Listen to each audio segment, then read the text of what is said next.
All right, I'm excited for this podcast. This is going to be one of my favorites in a while. So stick with me. We're going to go through the book of Ecclesiastes. We're going to hit a lot of different passages, and we're going to be talking about the topic, what is the purpose of life? And more pointedly than that, how are we supposed to live life? Let's start in Ecclesiastes 1, verse 18. It says, "In much wisdom is much sorrow, and he that increases knowledge increases sorrow." The book of Ecclesiastes is a book by Solomon, who was the king of Israel, who was a wise man that was gifted wisdom from God, gifted riches from God. And he experienced many different things, as we will hit on in this passage, and we'll see. Ecclesiastes 2, verse 3, he says, "I sought in my heart to give myself unto wine, yet acquainting my heart with wisdom, and laying hold on folly, so that I might see what was good for the sons of men, which they should do under the heavens all the days of their life." Don't miss that. What he's saying here is that he tried everything to try to understand what was good for men to do with the days of their lives. So he's basically saying, I experimented to try to figure out what's the purpose of life? What are we supposed to do? How are we supposed to live? Then he follows that up with the memorable passage, chapter 2 of Ecclesiastes, verses 4 through 11, where Solomon names all of these massive works and things that he's done. He made great works, houses, vineyards, gardens, orchards, trees, pools of water, servants, maidens, servants born in his house, great possessions, great and small cattle, silver, gold, peculiar treasures, men singers, women singers, delights of the sons of men, musical instruments of all that sort. Verse 9, he was great, he increased more than all that were before him in Jerusalem. That includes David, the great David, he increased more than him. And he did not keep anything that his eyes desired away from him. So Solomon got everything he wanted. Verse 11, then I looked on all the works my hands had wrought, on all the labor I'd labored to do. Always vanity, always vexation of spirit. There is no profit under the sun. At this point, we got to look at Solomon and say, man, what in the world do we do? We're screwed, right? If you had everything and did everything, then what are we supposed to do? Well, then he asks the same question. Solomon does in verse 12, chapter 2, verse 12. "And I turned myself to hold wisdom and madness and folly. For what can the man do that comes after the king? Even that which has already been done." So he's saying the same thing. Man, you're not a king. What are you supposed to do? What are you supposed to do following after the king that tried all this and found it was folly, found it was vanity, found it was nothing and empty? Well, then he answers the question as time goes on here. We can read in verses 24 and 25 the opposite of what he's just talked about. He says, "There is nothing better for a man than that he should eat and drink, and that he should make his soul enjoy good in his labor. This also I saw, that it was from the hand of God. For who can eat, or who else can hasten hereunto more than I?" Solomon is using his platform here to show he's got the ultimate example here. He's got the ultimate amount of stuff. And you know what he says is the best thing for man? No, nothing better. He says, verse 24, there's nothing better for a man than what follows. There's nothing better for man than that he get a golden castle and a yacht. No. There's nothing better for a man than that he gain popularity, status, acclaim, wealth, and riches. No. There's nothing better for a man than that he should eat and drink and make his soul enjoy good in his labor. What do you notice about that? It's simple. It's something that we overlook every single day. What do we do every day? We eat. What do we do every day? We drink. What do we do every day? We labor at something. There's nothing better for a man than that he should eat and drink and that he should make his soul enjoy good in his labor. This was from the hand of God. Now let's compare that with the other stuff, okay? So the thing that's nothing better, eating, drinking, enjoying the labor you work on, is considered better than all of his great works in gardens and orchards and golden goodies and people who served him and status and acclaim and greatness. He considers a good meal and good company and good labor to be better than all of those big shiny things. So what's the takeaway from this? The takeaway is that we don't have to be a king to be happy. The takeaway is that we don't have to have a statue with our name on it outside of a football stadium in order to be worth something. The takeaway is that there's nothing better than to enjoy the simple things in life. And this is reiterated 5 times in this book. We'll turn to the next one. Chapter 5, verse 18. Behold, that which I have seen, Solomon saying he's seen this, it is good and comely for one to eat and drink and enjoy the good of all the labor that he takes under the sun, all the days of his life, which God gives him.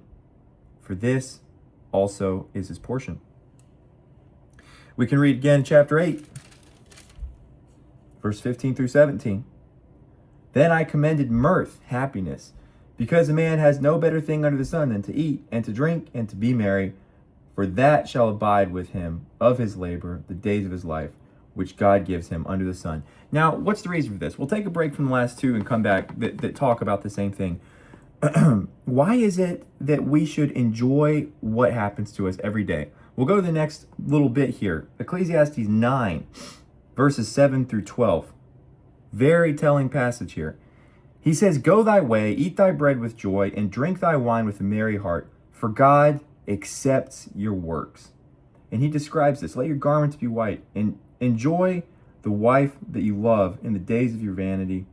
Enjoy the portion you've been given in this life, and the labor which you've taken. Whatever your hand does, verse 10 of chapter 9, do it with all your might, because there's no work, there's no device, there's no knowledge in the grave. And then here's where it really kind of makes sense. All right, verse 11. I returned and saw under the sun, the race is not to the swift, the battle is not to the strong. There's not bread to the wise or riches to men of understanding, nor favor to men of skill, but time and chance happens to them all. What does this mean? This means that we're not in control. Time and chance happens to them all. So we got to read this and understand that because time and chance happens to us all, we're not going to be able to understand what's coming in our future. Chapter 11, verse 5. Even so, you do not know the works of God who maketh all. That just makes sense there. We don't know what works we will have done to us. It's good to have visions. It's good to have goals, but we do not control the outcome of the steps we take. Time and chance happens to every man. So let's look at it big picture. Let's say I have a 10-year goal, a place that I want to be in 10 years. And it's 4,712 steps away, or 4,712 little micro tasks away that I have to accomplish. You know what can go wrong? Probably about a million things. And if I stake my entire life and identity and happiness and joy and belonging on getting to this exact point that I've determined for myself to get to, I'm going to be miserable because you know what? I'm probably not going to get there. There's a very small chance that I get there. And even if I do, it's going to be in a very different way than I pictured because I'm not in control, because God is in control. Even so, thou knowest not the works of God who maketh all. Ecclesiastes 11, verse 5. Time and chance happens to every man. Because of that, we don't know where we're going to end up. Does that mean we don't make goals? Does that mean we don't have vision? Does that mean we should not strive? No, we're called to run the race. We're called to strive to do good works. But we're also called to trust the Lord. And how those things work hand in hand is that we set ambitious goals. We set places to be and things to do, but we don't let those things define us. And we don't control every step of the way because we don't know where we're going to go and what we're going to do and how we're going to get there because we don't control this world, because we don't have an understanding of all the different variables that are in place. And if we did, we'd go crazy. We'd go nuts. Solomon even tells us in that. He says, with much wisdom comes much sorrow. At the end of the book of Ecclesiastes, he says, the words of the wise are as goads and as nails fastened by the masters of assemblies, which are given from one shepherd. Ecclesiastes 12, verse 12. And further by these, my son, be admonished, of making many books there is no end, and much study is a weariness of the flesh. The book of Ecclesiastes is oftentimes seen as the most depressing book in the Bible, but it's one of the books of the most joy in the Bible, because 5 separate times Solomon calls us to enjoy our life, enjoy the day, enjoy the simple things, find the beauty in the simple things that are right in front of us. Because we won't find satisfaction in the big things that we think we will. There's always something greater. Proverbs 27, verse 20 says that hell and destruction are never full, and so the eyes of man are never satisfied. We can read a similar concept in the book of Ecclesiastes, chapter 5, verse 10. He that loveth silver shall not be satisfied with silver, nor he that loveth abundance with increase. This is also vanity. You love silver? Get all the silver in the world and then see if you're happy. You won't. Do you love abundance? Do you love pleasure? Do you love the things of this world? Do you love status? We'll get more of it and see if it's enough. It's not. It can't be. It never is. It wasn't for Solomon. We just read that. We just read all the things he has. And then Ecclesiastes 2 verse 12, I turn myself to behold wisdom and madness and folly, for what can the man do that comes after the king? Just that which already has been done. And not even close to the same level of magnitude that Solomon could. We can't experience things even remotely close to how Solomon did, and yet we still expect those big things to be what satisfies us. But they won't. We just have to accept our daily bread. That's what we're called in the New Testament, right? Give us this day our daily bread. That's it. Not give me this day my golden tower. Not give me this day my yacht. No, give me this day my daily bread. Ecclesiastes 9 verse 7, go thy way, eat thy bread with joy, drink your wine with a merry heart, for God now accepts thy works. Verse 10, whatever your hand finds to do, do it with all your might. Now here's where we get the conclusion of the book, the premise of the book. We've talked about this before. Ecclesiastes 11, verse 9 and 10. Rejoice, O young man, in your youth, and let your heart cheer thee in the days of your youth. Walk in the ways of your heart and in the sight of your eyes. But know thou, for all these things God will bring you into judgment. Therefore remove sorrow from your flesh, put away evil from your flesh, for childhood and youth are vanity. So it's very simple. Walk in the ways of your heart, in the sight of your eyes, but know that if you do wrong, God will bring you into judgment. Our heart's desperately wicked. Who can know it? We're told this. We can't follow after our heart. So we're told what's right. We're told what's good. We're told what's acceptable in this word, in the Bible, in the book of Ecclesiastes. Enjoy the bread that we're given. Enjoy the wine that we're given. Enjoy the labor that we take. The daily things that we overlook and take for granted. The driving somewhere and the beautiful scenery that we get to drive by, and getting stuff at the grocery store, even items of monotony that we think are, oh man, I got to do that again. I got to clean something. Well, you know what? You can clean something. We have the ability to clean something. There's so many beautiful things in this world and in this life that are the simple things we overlook, trying to just trample on to get to the next big thing. Every day, there's something way off in the distance that we want to get to. And if we get to that, we'll finally be happy. And then once we get there, it doesn't fill us up. And there's something else we've got to get to be happy.